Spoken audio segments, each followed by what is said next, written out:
yang pasti menurut Quran dan hadis. Kalaupun ada, itu hanya asumsi, pendapatnya para sahabat, tabi'in, tabi'ut tabi'in, atau pengalaman hidup orang-orang soleh. Misal, ada yang mengatakan malam itu tidak panas, tidak dingin. مولاي صل وسلم دائما أبدا على حبيبك خير الخلق كلهم مولاي صل وسلم دائما أبدا على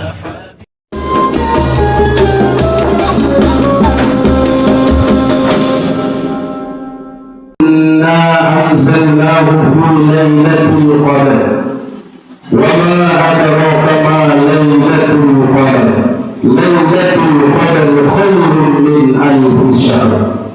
Sesungguhnya kami telah menurunkannya Al-Quran pada Lailatul Qadar. Tahukah kamu apakah Lailatul Qadar itu? Lailatul Qadar itu lebih baik daripada 1000 bulan.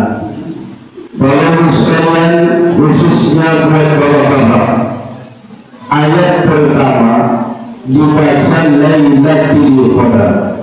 Ayat kedua Lailatul Qadar. Ayat ketiga juga Lailatul Qadar. Karena sering di antara kita bapak-bapak atau yang akan bertindak jadi imam bingung mana til mana tul. Karena pernah kejadian imam di masjid itu kebetulan berhalangan hadir, tak ada yang mampu untuk menjadi imam. Yang satu bulan-bulan oke, dia pakai gamis, jenggotnya sudah panjang, dia juga sudah berwibawa dari segi penampilan, tapi tak punya mental bagi ke depan. Yang lain ada yang berani maju ke depan, tapi hafalan dia ini sedikit. Jadi dua orang ini musyawarah, kaulah jadi imam, aku enggak berani. Takut kemakaran tadi berdiri di depan imam. Aku sebenarnya berani, kata yang lain, tapi enggak ada hafalanku. Udah ini adalah kau punya mental, kau yang lain. Di mana disalah dan keliru aku luruskan. Kata yang berbelah-belah alur, jenggotnya banyak. Dia banyak hafalan, tapi tidak punya mental. Majulah mantan cewek ini dibaca surah Al-Qadar. Inna anzalnahu fi lailatul qadar. Diluruskan sama yang ulama, Lailatul kata yang ulama. Oke, si imam pun mengikuti. Wa ma adraka ma lailatul qadar. Lailatul kata yang ulama. Oke, jadi mereka ribut gara-gara tilatul. Hanya itu. Kata juga maksudnya bapak-bapak, walaupun satu seluruh bercanda terbilang inna anzalnahu fi lailatul, karena ada huruf jar di situ. Kalau kami belajar di Mustafawah Purbabar dulu huruf jar, maka kata setelahnya harus baris di bawah. Itu sebabnya inna anzalnahu fi lailatul qadar. Wa ma adraka ma lailatul qadar. Lailatul Qadar. Jadi harus ingat, jangan sampai terjadi kasus yang serupa di masjid kita ini kan. Mana yang benar itu Ustaz? Imam kami ini suruh baca tul, baru setelah itu tidur. Jadi kacau memang sholat jamaah itu bisa terganggu kehusukannya hanya gara-gara hadis. Nah, kenapa Allah berfirman inna anzalnahu fi lailatul qadar? Lalu apa itu Lailatul Qadar? Lailatul Qadar itu kata Allah lebih baik daripada 1000 bulan. Dalam riwayat tafsir disebutkan ketika Rasulullah menceritakan kehebatan seorang Nabi namanya Sam'un, dalam istilah lain disebut dengan Nabi Samson. Dia dalam kesehariannya siang dan malam pedang di tangannya, dia akan berperang kepada orang-orang kafir. Harus dibawa nama-nama pakai itu. Jadi dia berperang siang dan malam selama 500 bulan. Selama 500 bulan dia berperang berjihad di jalan Allah. Para sahabat mendengar kisah itu betapa senangnya bisa berjihad di jalan Allah selama ini.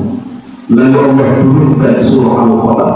Satu malam bisa mengalahkan Nabi Sam'un yang berperang di jalan Allah. Karena konon kabarnya satu-satunya Nabi yang masuk ke dalam surga dengan pedang terhunus adalah Nabi Sam'un. Dia Nabi, tidak diangkat menjadi Rasul.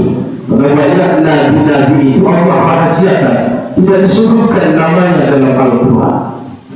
Dalam riwayat disebutkan ada seorang raja namanya Raja Zulkarnain.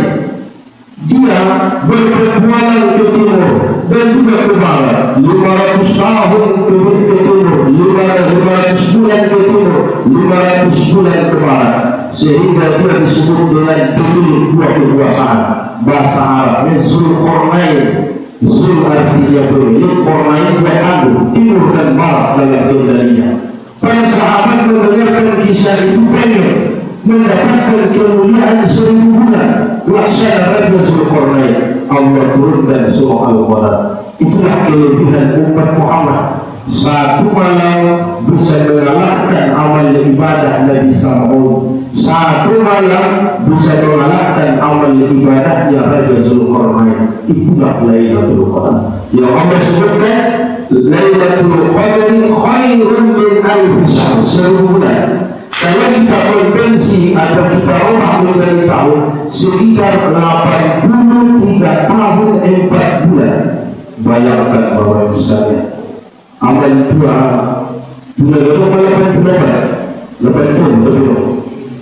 dalam satu malam kita mendapatkan balasan pahala 83 tahun 4 bulan.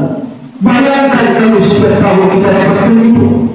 Jadi wajar umat Muhammad lebih utama di hadapan Allah di kala dunia, di akhirat pun akan selalu diutamakan.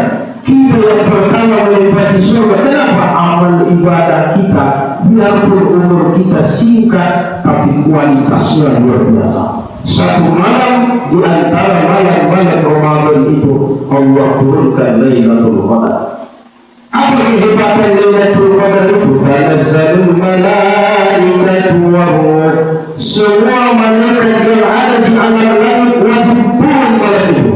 Semua. Sehingga Rasulullah melihat langit itu putih dengan malaikat yang turun ke bumi.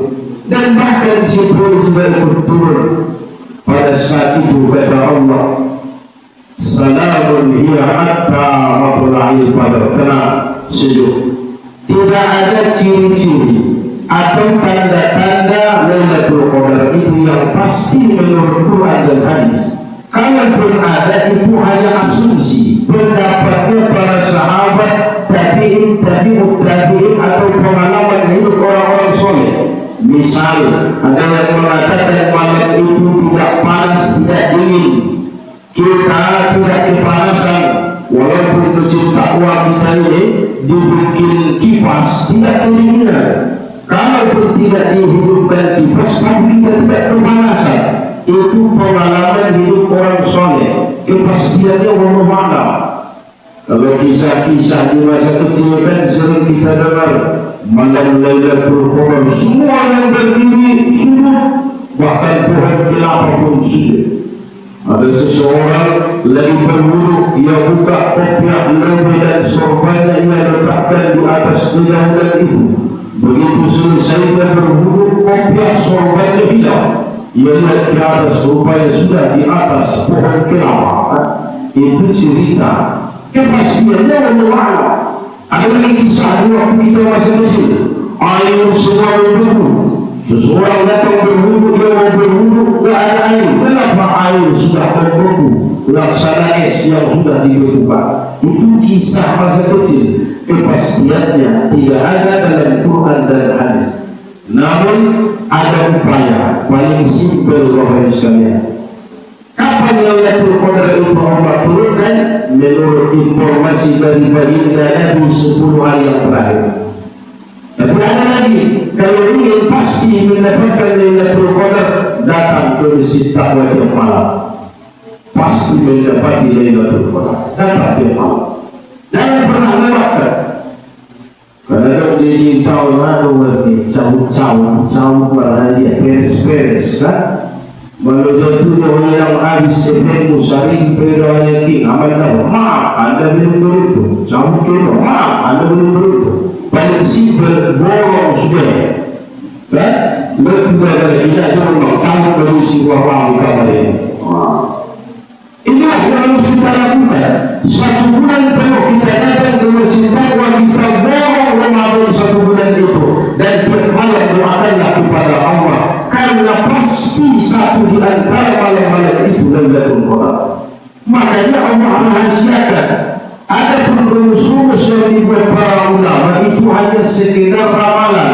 Misal, kalau Ramadan itu pertama hari Senin, maka jatuhnya Lailatul Qadar malam 25. Kalau Ramadan dimulai dari hari Selasa, Lailatul Qadar itu biasanya malam 27. Kalau hari Rabu, malam 23. Kalau hari Kamis, malam 21. Masalahnya kita serentak puasa. Yang Muhammadiyah puasa hari Rabu, yang lain hari Kamis. Lailatul Qadar itu kan dari minggu, apa yang turun, kan itu masalahnya. Jadi rumus ini tidak bisa kita jadikan pedoman. Yang paling simpel adalah udahlah tiap malam datang ke masjid takwa, tiap malam kita berdoa tarawih ini, tiap malam kita berdoa sampai Ramadan berakhir. Bisa dipastikan kita mendapatkan kemuliaan Lailatul Qadar. Apa sebenarnya rahasia di Lailatul Qadar itu? Para ulama menyebutkan satu malam itu disebut dengan Lailatul Qadar karena malam itulah yang bisa merubah takdir. Qadar artinya takdir. Dulu kan waktu di alam rahim, dalam hadis sahih disebutkan kita usia 40 hari bertubuh kita baru serupa darah, 40 hari yang kedua serupa darah, 40 hari yang ketiga ditutupkan roh, baru Allah tetapkan berapa lama kita hidup. Lalu saudara kita di dunia ini mendapatkan rezeki seberapa banyak. Yang keempat, apakah bahagia atau sengsara, itu bisa kita ubah. Kapan? Hanya satu malam di antara malam-malam Allah. Namun kata para ulama tauhid, takdir itu terbagi dua. Ada namanya takdir mu'allaq, ada yang kedua takdir mu'allaq. Begitu yang kami pelajari dulu waktu di pesantren Mustaqiyah Purwara. Ta'allaq maksudnya tidak bisa, ini bisa dirubah, ada yang tidak bisa dirubah. Contoh, kita punya ayah yang sekarang dan ibu kita yang sekarang, bagaimanapun tak bisa kita rubah. Itu namanya takdir mu'allaq. Sama halnya dengan anak-anak kecil, melihat ayah dan temannya, ibu dan temannya gagah, ibunya cantik, ayahnya ganteng. Apa kata anak-anak ini? Sebagai suri dan doyang kuning, apa? Ini semuanya apa lagi? Pasal pengulis itu tak bisa dirubah. Namanya takdir mu'allaq. Ada beberapa mu'allaq. Misal kita mau sehat, ini bisa kita rubah. Kita ingin bahagia, ini bisa kita rubah. Kata para ulama, seandainya di alam rahim Allah telah tetapkan orang ini tidak akan pernah mendapatkan jodoh selama hidup di dunia, jodohnya tidak ada di dunia. Namun Allah sediakan jodohnya kelak nanti di surga berkat doa dia di malam-malam Ramadan. Sampai satu malam dia dapat malam Lailatul Qadar itu. Allah ralat, Allah koreksi yang semula ditetapkan tidak ada, yang baru ada jodohnya di muka bumi. Itu namanya takdir mu'allaq, bisa dirubah. Tapi siapa ayat itu tak bisa kita rubah. Di mana kita lahir tak bisa kita rubah. Jadi kita bisa merubah takdir yang berhubungan dengan masa depan kita. Jodoh bisa Allah tetapkan. Atau dalam di alam rahim dulu telah ditetapkan dia mungkin tidak punya anak keturunan, dia tidak punya dari keturunan. Tapi dalam berpuluh-puluh tahun ini, belasan tahun ini, tiap malam Ya Allah, berikan padaku anak yang soleh dan solehah, anak yang soleh dan solehah. Berkat doanya itu Allah ubah takdir itu yang semula dia tidak punya anak, Allah tetapkan jadi punya anak.